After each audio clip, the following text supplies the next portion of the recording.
ਗਾਜਰ ਦਾ ਹਲਵਾ ਹੈ, ਉਹਦੇ ਵਿੱਚ ਦੇਸੀ ਘਿਓ ਪਾਇਆ ਜਾਂਦਾ, ਸਰਦੀਆਂ ਦੀ ਸੁਗਾਤ ਹੈ, ਜਾਂ ਪਤਾ ਨਹੀਂ ਨਾਨਕਾ ਪਿਆਰ ਉਹਦੇ ਵਿੱਚ ਪਾਇਆ ਜਾਂਦਾ ਸੀ।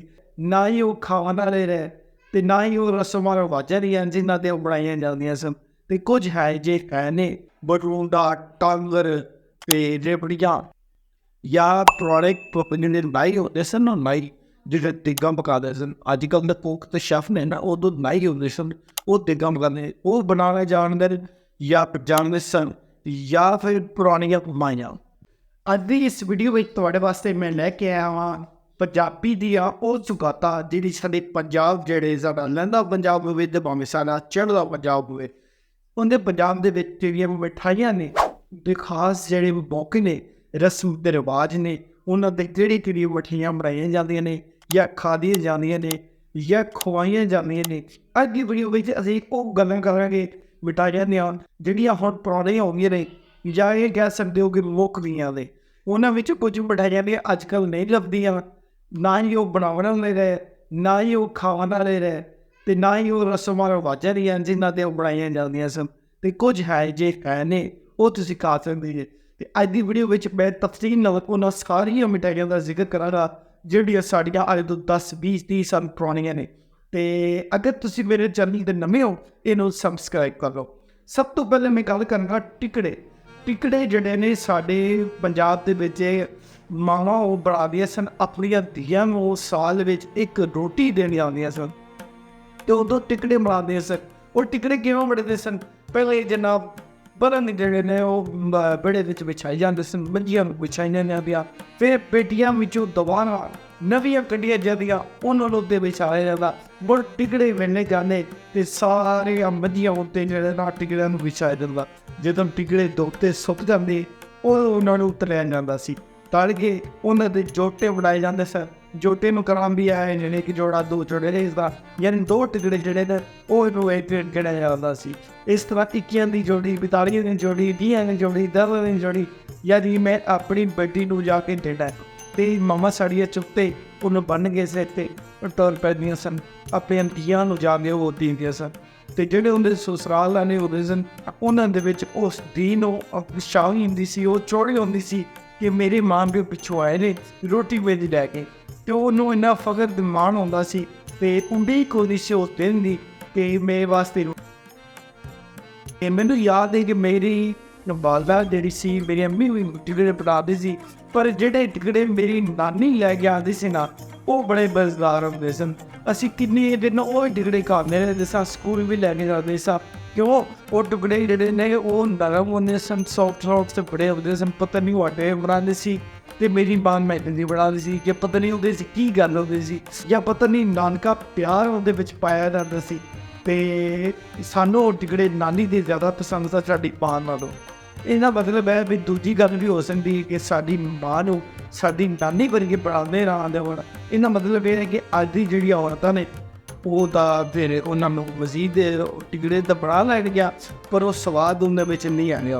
ਅਤੇ ਇਸੇ ਤਰ੍ਹਾਂ ਅਗਰ ਤੁਸੀਂ ਟਿਕੜੇ ਖਾਣਾ ਚਾਹੁੰਦੇ ਹੋ ਤਾਂ ਤੁਹਾਨੂੰ ਲੱਭਣੀਆਂ ਬੜੀਆਂ ਨਾਨੀਆਂ ਅਤੇ ਦਾਦੀਆਂ, ਉਹ ਪੁਰਾਣੀਆਂ ਸਮਾਣੀਆਂ, ਉਹ ਕੋਈ ਪੁਰਾਣੀਆਂ ਸਮਾਣੀਆਂ ਤੁਹਾਨੂੰ ਟਿਕੜੇ ਉਹ ਵਾਲੇ ਬਣਾ ਕੇ ਖਵਾ ਸਕਦੀਆਂ ਨੇ ਅਤੇ ਉਹ ਬਣਾਉਣੀਆਂ ਜਾਂਦੀਆਂ ਨੇ। ਅਗਲੀ ਗੱਲ ਕਰੀਏ ਅਸੀਂ ਪੰਜਾਬ ਦੀ, ਸਾਡੀ ਜਿਹੜੀ ਸੁਗਾਤ ਹੈ ਉਹ ਹੈ ਜੀ ਪਿੰਨੀਆਂ। ਪਿੰਨੀਆਂ ਜਿਹੜੀਆਂ ਨੇ ਉਹ ਕਹਿ ਲਓ ਕਿ ਲੱਡੂ ਜਿਹੜਾ ਹੁੰਦਾ, ਲੱਡੂ ਤਰ੍ਹਾਂ ਨੂੰ ਵੱਟੇ ਜਾਂਦੇ ਆ ਅਤੇ ਚੀਨੀ ਦੀ ਜਿਹੜੀ ਚਾਸ਼ਨੀ ਹੈ ਉਹ ਬਣਾਈ ਜਾਂਦੀ ਹੈ, ਫਿਰ ਉਹਨੂੰ ਮਿਕਸ ਕੀਤਾ ਜਾਂਦਾ, ਸੂਜੀ ਨੂੰ ਭੁੰਨਿਆ ਜਾਂਦਾ, ਫਿਰ ਉਹਨੂੰ ਮਿਕਸ ਕੀਤਾ ਜਾਂਦਾ, ਫਿਰ ਉਹਦੇ ਉੱਤੇ ਜਿਹੜਾ ਗਾਰਲਿਸ਼ ਵਾਸਤੇ ਗਰੀ ਜਿਹੜੀ ਹੈ ਉਹ ਐਡੀ ਲੰਮੀ ਉਹਦੇ ਉੱਤੇ ਲਾ ਕੇ ਅਤੇ ਉਹ ਬਣਾਈ ਜਾਂਦੀ। ਇੱਕ ਪਿੰਨੀ ਤਕਰੀਬਨ ਅੱਧਾ ਕਿਲੋ ਦੀ ਪਿੰਨੀ ਬਣਦੀ ਹੈ, ਯਾਨੀ ਕਿ 5-6 ਲੱਡੂ ਬਣਾ ਕੇ ਅਤੇ ਇੱਕ ਪਿੰਨੀ ਬਣਦੀ ਹੈ। ਅਤੇ ਉਹ ਪਿੰਨੀਆਂ ਬਣਾ ਕੇ ਜੋ ਉਹ 5-7 ਪਰਾਤਾਂ ਜਿਹੜੀਆਂ ਉਹ ਵਰਤੀ ਜਾਂਦੀਆਂ ਸਨ, ਅਤੇ ਹਰ ਪਰਾਤ ਵਿੱਚ 21 ਪਿੰਨੀਆਂ, 21 ਦਾ ਜੋਟਾ ਜਾਂ ਇਸ ਤਰ੍ਹਾਂ ਆਉਂਦੀਆਂ ਸਨ। ਅਤੇ ਸ਼ਾਦੀ ਵਿਆਹ ਦੇ ਵਿੱਚ ਜਿਹੜੇ ਖਾਸ ਮਹਿਮਾਨ ਹੁੰਦੇ ਸਨ, ਪੁੱਤਰ ਹੈ, ਧੀ ਹੈ, ਜਵਾਈ ਹੈ, ਜਾਂ ਕੋਈ ਭੈਣ ਭਰਾ ਹੈ ਅਤੇ ਚਾਚਾ ਹੈ, ਮਾਮਾ ਹੈ, ਯਾਨੀ ਜਿਹੜੇ ਖਾਸ ਰਿਸ਼ਤੇ ਹੁੰਦੇ ਸਨ ਨਾ, ਉਹ ਜਦੋਂ ਸ਼ਾਦੀ ਅਟੈਂਡ ਕਰਦੇ ਜਾਂਦੇ ਸਨ ਅਤੇ ਉਹਨਾਂ ਨੂੰ ਪਿੰਨੀਆਂ ਦਿੱਤੀਆਂ ਜਾਂਦੀਆਂ ਸਨ। ਕਿਸੇ ਨੂੰ 2 ਜੋਟੇ, ਕਿਸੇ ਨੂੰ 4 ਜੋਟੇ, ਉਹਨਾਂ ਦੇ ਜਿਹੜੇ ਸਸੁਰਾਲ ਨੇ ਉਹਨਾਂ ਦੇ ਮੁਤਾਬਕ ਕਿੰਨੇ ਪਰ ਫਿਰ ਉਹ ਹਿਸਾਬ ਹੀ ਹੁੰਦੀਆਂ ਨੇ ਜਾਂਦੀਆਂ ਸਨ। ਜਦੋਂ ਉਹ ਪਿੰਨੀਆਂ ਲੈ ਕੇ ਆਪਣੇ ਪਿੰਡ ਜਾਂਦੇ ਸਨ ਅਤੇ ਆਪਣੇ ਸਸੁਰਾਲ ਨੂੰ ਦਿੰਦੇ ਸਨ, ਉਹਨਾਂ ਨੂੰ ਵੀ ਸਸੁਰਾਲ ਨੂੰ ਵੀ ਵੇਟ ਹੁੰਦੀ ਸੀ ਵੀ ਇਹ ਬੁਲਾਰੇ ਸ਼ਾਦੀ 'ਤੇ ਗਏ ਨੇ ਤੇ ਸ਼ਾਦੀ ਤੋਂ ਪਿੰਨੀਆਂ ਲੈ ਕੇ ਆਉਣਗੇ। ਉਦੋਂ ਤੇ ਜਿਹੜੀ ਮਿਠਾਈ ਸੀ ਨਾ ਉਹ ਇਹ ਪਿੰਨੀਆਂ ਹੁੰਦੀਆਂ ਸਨ। ਲੇਕਿਨ ਯਾਦ ਰੱਖੋ ਇਹ ਪਿੰਨੀਆਂ ਜਿਹੜੀਆਂ ਨਾ ਇਹ ਹਰ ਕੋਈ ਵੀ ਨਹੀਂ ਬਣਾ ਸਕਦਾ। ਜਾਂ ਪੁਰਾਣੇ ਜਿਹੜੇ ਨਾਈ ਹੁੰਦੇ ਸਨ ਨਾ, ਨਾਈ ਜਿਹੜੇ ਦੇਗਾਂ ਪਕਾਉਂਦੇ ਸਨ। ਅੱਜ ਕੱਲ੍ਹ ਦੇ ਕੁੱਕ ਤੇ ਸ਼ੈਫ ਨੇ ਨਾ, ਉਦੋਂ ਨਾਈ ਹੁੰਦੇ ਸਨ, ਉਹ ਦੇਗਾਂ ਪਕਾਉਂਦੇ, ਉਹ ਬਣਾਉਣਾ ਜਾਣਦੇ ਜਾਂ ਜਾਣਦੇ ਸਨ, ਜਾਂ ਫਿਰ ਪੁਰਾਣੀਆਂ ਕਮਾਈਆਂ। ਅਗਲੀ ਗੱਲ ਕਰੀਏ ਅਸੀਂ ਪੰਜਾਬ ਦੀ ਸਾਡੀ ਜਿਹੜੀ ਸੁਗਾਤ ਹੈ ਬਰਤਨਾਂ ਦੀਆਂ ਸੇਵੀਆਂ। ਮੰਜੀ ਜਿਹੜੀ ਹੈ ਨਾ, ਮੰਜੀ ਦੇ ਨਾਲ ਜਿਹੜਾ ਬਰਤਨਾਂ ਲਾ ਕੇ ਛੋਟੀ ਜਿਹੀ ਮਸ਼ੀਨ ਨੂੰ ਲਾ ਕੇ ਤੇ ਸੇਵੀਆਂ ਨੂੰ ਵੱਟੀ ਉੱਤੇ ਉਹ ਮਟੀਰੀਅਲ ਪਾਉਣਾ ਤੇ ਉਹਨੂੰ ਵੱਟ ਚੜਾਉਣਾ ਤੇ ਥੱਲੋਂ ਸੇਵੀਆਂ ਨਿਕਲਦੀਆਂ ਸਨ। ਥੱਲੇ ਬਰਤਨ ਰੱਖਣਾ, ਉਹਦੇ ਵਿੱਚ ਸੇਵੀਆਂ ਨਿਕਲਦੀਆਂ। ਉਹ ਸੇਵੀ ਜਿਹੜੀ ਹੈ ਨਾ ਉਹਨਾਂ ਨੂੰ ਸਮਝ ਦੇਣਾ ਸੀ ਉਹਦੇ ਉੱਤੇ ਚੀਨੀ ਪਾ ਕੇ, ਚੀਨੀ ਪਾਣੀ ਘਿਓ ਪਾਉਣਾ ਜਾਂ ਉਹ ਦੁੱਧ ਦੇ ਪਾਣੀਆਂ ਲਈ। ਇਹ ਬਰੀਕ ਸੇਵੀਆਂ ਬਹੁਤੀਆਂ ਸੇਵੀਆਂ ਹੁੰਦੀਆਂ ਸਨ ਤੇ ਇਹ ਖਾਣੇ ਸਨ। ਇਹ ਵੀ ਸਾਲ 'ਚ ਤਕਰੀਬਨ ਇੱਕ ਵਾਰੀ ਫੰਕਸ਼ਨ ਆਉਂਦਾ ਸੀ ਤੇ ਉਹਦੇ ਵਿੱਚ ਜਿਹੜਾ ਨਾ ਵੱਟਣੀਆਂ ਸੇਵੀਆਂ, ਇਹ ਵੱਟਣ ਵਾਲੇ ਸੇਵੀ ਜਿਹੜੀ ਨਾ ਘਰਾਂ ਦੇ ਵਿੱਚ ਵੱਟੀਆਂ ਜਾਂਦੀਆਂ ਸਨ। ਤੇ ਇਹ ਨਹੀਂ ਕਿ ਸੇ ਘਰ 'ਚ, ਇਹ ਉਹਨਾਂ ਦੇ ਨੇ ਸਾਰੇ ਘਰ 'ਚ ਹੀ ਸੇਵੀਆਂ ਬਣਦੀਆਂ। ਆਦੀ ਨਾਨੀ ਜਾਂ ਦਾਦੀ ਕੋਲੋਂ ਪੁੱਛੋ ਤੇ ਤੁਹਾਨੂੰ ਦੱਸਣਗੇ ਹਾਂ ਵੱਟਣ ਵਾਲੀਆਂ ਸੇਵੀਆਂ ਹੁੰਦੀਆਂ ਸਨ ਤੇ ਕਦੋਂ ਵੱਟੀਆਂ ਜਾਂਦੀਆਂ। ਇਸ ਤੋਂ ਇਲਾਵਾ ਸਾਡੀ ਜਿਹੜੀ ਪਿੰਡਾਂ ਵਿੱਚ ਦੁਕਾਨਾਂ ਹੁੰਦੀਆਂ ਨਾ, ਉਹਨਾਂ ਦੁਕਾਨਾਂ ਨੂੰ ਹੱਟੀ ਕਿਹਾ ਜਾਂਦਾ। ਹੱਟੀ, ਮੈਂ ਹੱਟੀ 'ਤੇ ਜਾਂਦਾ ਪਿਆ, ਮੈਂ 2 ਰੁਪਏ ਦੇ ਟਾਂਗਰ ਲੈਣੇ ਤੇ 3 ਰੁਪਏ ਦਾ ਮਿੱਟੀ ਦਾ ਤੇਲ ਪਾਉਣਾ ਮੈਂ ਦੀਵੇ ਵਿੱਚ। ਉਦੋਂ ਮਿੱਟੀ ਦੇ ਦੀਵੇ ਹੁੰਦੇ ਸਨ, ਬਿਜਲੀ ਕੋਈ ਨਹੀਂ ਹੁੰਦੀ ਸੀ।